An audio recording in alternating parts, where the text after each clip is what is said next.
अस्सलाम वालेकुम। Welcome in PK knowledge hunter. आज हम काउंटडाउन बुक 1 का पेज नंबर 22 करेंगे। पेज नंबर 22 पे जो आपके पास टॉपिक है ये है काउंटिंग इन टेंस। आपने जो काउंट करना है वो टेंस में काउंट करना है। तो पहला है आपके पास 1 स्टैक ऑफ 10 जो है वो इक्वल किसकी है, 10 की है। आपने ये मिसिंग नंबर्स लिखने हैं और ये नंबर्स नेम जो है इनको लर्न करना है। अब 1 स्टैक ऑफ 10 जो है वो 10 की इक्वल कैसे है, तो आपके पास जो 1 स्टैक है इसमें कितने बॉक्सेस बने हुए हैं, 10 बॉक्सेस बने हुए हैं। तो 1 स्टैक किसकी इक्वल आ जाता है, 10 की इक्वल आ जाता है। अब जब 2 स्टैक्स होंगे तो ये किसकी इक्वल होंगे, 20 के, क्योंकि 1 स्टैक में कितने हैं, 10 है। तो 2 स्टेक्स में ऑब्वियसली 20 हो जाएंगे। ठीक है, तो यहाँ पे भी 10 है, यहाँ पे भी 10 है, तो ये क्या हो जाएगा, 2 स्टेक्स ऑफ 10 जो है वो किसकी इक्वल हो जाएगा, 20 के इक्वल हो जाएगा। इस टॉपिक को मज़ीद जो है वो इंटरेस्टिंग बनाने के लिए आप इस तरह से बीट्स की ये बना सकते हैं। मेरे पास बीट्स अवेलेबल थे तो मैंने इस तरह से बीट्स के थ्रू बनाया है। अगर आपके पास ये नहीं है तो आप जो है वो 10 का जो है वो पेंसिल कलर्स ले सकते हैं, पेंसिल्स ले सकते हैं, टूथपिक ले सकते हैं, 10 का बंच बना के तो इसको जो है वो बच्चों के लिए इंटरेस्टिंग बना सकते हैं। तो ये अब जब 3 स्टेक्स ऑफ 10 होगा तो हमारे पास ये 1 स्टेक आ गया, ये 2 आ गया, तो ये क्या हो गया, 20 हो गया। अब इसमें हम 10 और डालेंगे तो ये क्या हो जाएगा, 30। तो इस तरह से बच्चे जो है वो इंटरेस्ट भी लेंगे और उनका जो है वो कंसेप्ट भी क्लियर हो जाएगा। तो अब 3 स्टेक्स ऑफ 10 जो है वो किसकी इक्वल हो जाएगा, 30 के इक्वल हो जाएगा। फिर 4 स्टेक्स ऑफ 10 जो है वो किसके इक्वल आ जाएगा, 40 के इक्वल आ जाएगा। इसी तरह से 5 स्टेक्स ऑफ 10 जो है वो 50 के इक्वल आ जाएगा। 6 स्टेक्स ऑफ 10 जो है वो 60 के इक्वल आ जाएगा। 7 स्टेक्स ऑफ 10 जो है वो आपके पास 70 के इक्वल आ जाएगा। और 8 स्टेक्स ऑफ 10 जो है वो 80 के इक्वल आएगा। और फिर लास्ट में आपके पास 9 स्टेक्स ऑफ 10 जो है वो किसके इक्वल आ जाएगा, 90 के इक्वल आ जाएगा। नेक्स्ट है आपके पास कंपेयरिंग एंड ऑर्डरिंग। यहाँ पे आपने क्या करना है, कंपेयर करना है और ऑर्डर आपने बच्चे को समझाना है।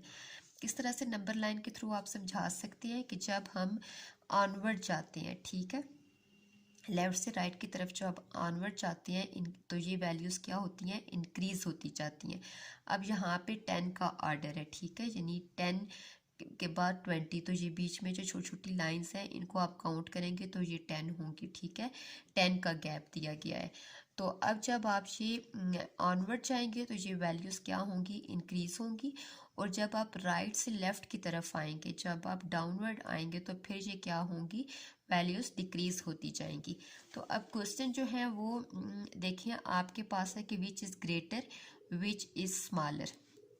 अब यहाँ पे है 40 इज स्मॉलर देन 60। 40 कैसे 60 से स्मॉलर हो गया। अब देखिए आपने 40 जो है आपके पास वैल्यू है और यहाँ पे आपके पास 60 है, तो हम क्या करेंगे, अब 60 जो है यहाँ पे आप एक निशान लगाएं और 60 से हम किधर आएंगे, पीछे की तरफ आएंगे। ठीक है, तो जब हम 40 के, तो ये वैल्यूज़ क्या हो रही हैं, डिक्रीज हो रही है। ठीक है, तो यहाँ पे फिर क्या होगा, 40 इज स्मॉलर देन 60 हो जाएगा। 40 जो है वो किससे, 60 से स्मॉलर है। इसी तरह से जब 10 है और 10 इज डैश देन 20, तो फिर हम क्या करेंगे, 10 से जो है वो पीछे की तरफ आएंगे तो ये क्या हो जाएगी, वैल्यू डिक्रीज हो रही है।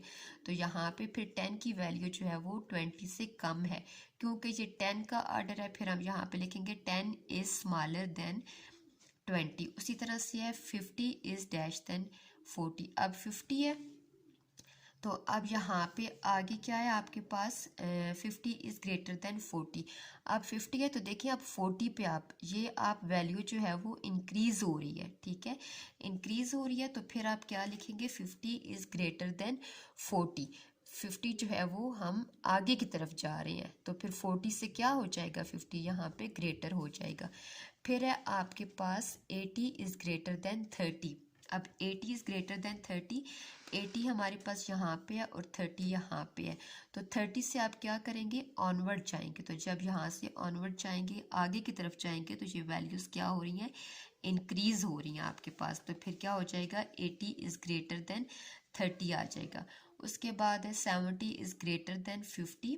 उसी तरह से जो है आप 70 है यहाँ पे और फिर आपके पास 50 है, तो आप यहाँ से 50 से जो है वो आगे की तरफ जाएंगे तो ये क्या होगा, ग्रेटर हो जाएगा। 90 इज़ ग्रेटर देन 70, फिर 20 इज़ स्मॉलर देन 40। 20 जो है वो 40 से स्मॉलर है, क्यों, क्योंकि हम बैकवर्ड जा रहे हैं यहाँ से, तो फिर ये वैल्यू क्या हो रही है, डिक्रीज हो रही है। तो आपके पास क्या आ जाएगा, 20 is smaller than 40 and 60 is smaller than 70। तो यहाँ पे आपके पास नेक्स्ट क्वेश्चन है, counting in tens and write in ascending order. अब आपने काउंट किस में करना है, 10 में काउंट करना है, ठीक है, यानी आपके पास 10 का गैप होगा। तो अगर आपके पास लिखा हुआ होता कि काउंट इन 5, तो फिर आप क्या करते, 5 के गैप से लिखा होता। अब यहाँ पे काउंटिंग इन 10 है, तो आप क्या करेंगे, 10 का गैप देंगे, तो यहाँ पे 10 है। अब आप उसी तरह से ये एक स्टेक रख ले, तो ये आपके पास 10 बन गया। अब आप इसमें दूसरा 10 रखेंगे, ये क्या बन जाएगा, 20 बन जाएगा। एक्सक्यूज मी, फिर आप यहाँ पे एक और रखेंगे, तो ये क्या बन जाएगा, 30 बन जाएगा। इसी तरह से जो है ये वैल्यू जो है ये इंक्रीज होती जाएगी। तो आप 10 के गैप से रखते जाएंगे, 10, 20, 30, 40, फिर 50, फिर 60, फिर 70, 80 और फिर 90। अब यहाँ पे आपके पास counting in tens and write in descending order. अब डिसेंडिंग ऑर्डर में क्या होगा, आपके पास सबसे पहले 90 है, तो आप क्या करेंगे, यहाँ पे 9 जो स्टैक्स हैं आपके पास आप वो रख देंगे। अभी मेरे पास इस वक्त यही अवेलेबल है, तो मैंने ये रखे हैं आपको समझाने के लिए। अब यहाँ पे जब आप 9 रख देंगे और आपने जो है वो वैल्यू डिक्रीज करनी है, तो 90 है तो एक बीच में से निकाल दें, तो पीछे क्या रह जाएंगे, 8 रह जाएंगे। आपने क्या लिखना है, 80 लिखना है। फिर उसमें से एक लेस करेंगे तो क्या आ जाएगा, आपके पास 70 आ जाएगा। फिर एक लेस करेंगे तो क्या आ जाएगा, 60। तो इसी तरह से ऑनवर्ड जाएगा, आपके पास 50, 40, 30, 20 और फिर 10 आ जाएगा। तो उम्मीद है कि आपको इसकी बहुत अच्छी से समझ आ गई होगी। अगर आपको वीडियो अच्छी लगे तो लाइक और शेयर ज़रूर कर दें और चैनल को सब्सक्राइब करना मत भूलिएगा। कल तक के लिए अल्लाह हाफिज़।